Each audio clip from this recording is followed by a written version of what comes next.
Hello everyone, back for another quick video here. This is going to be I believe, volume 5 now of the top 80 cards of the 80s.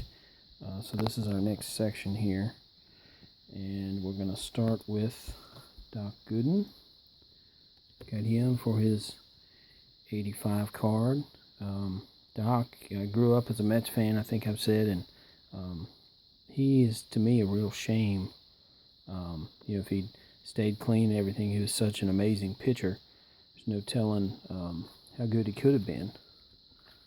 Our next card here is a Pete Rose, and I do have the base Pete Rose in the 1984 Fleer, but I do not have the update. So what I have is Pete Rose and the Phillies. So I don't have this one. I do have the Eric Davis here, 85 tops. I do not have our Tim Raines. I have the regular Tim Raines where he's on with other players for 81. The O-Pee-Chee.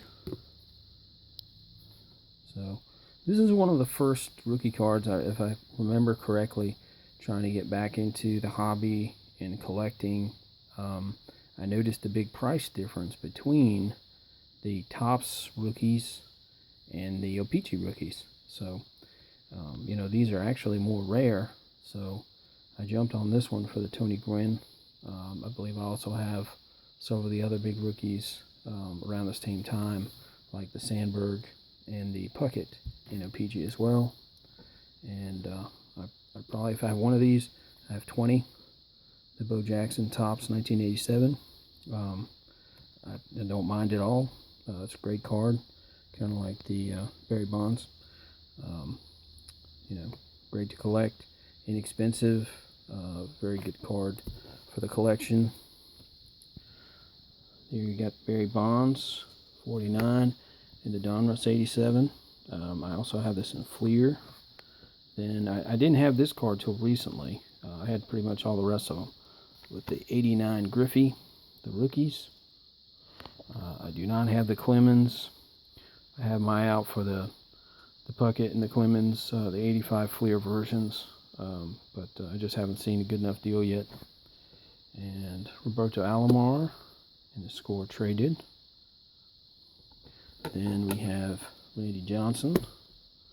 I actually found in a local card shop, I'm going to say it was my birthday, around my birthday last year, the year before last, and they had a set of 89 for $30, and I made sure it had the Griffey in it, and I went ahead and bought it.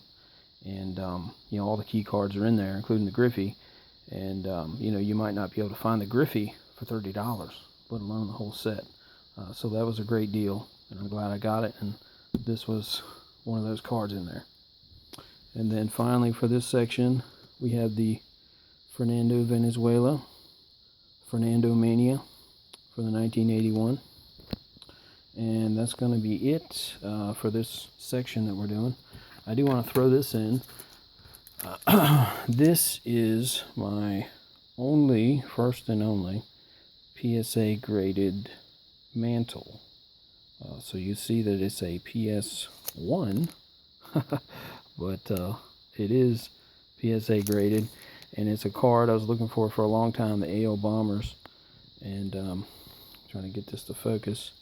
The reason I ended up with this card when I did is that it was really the same price to get it graded as ungraded, with just what they were costing on eBay.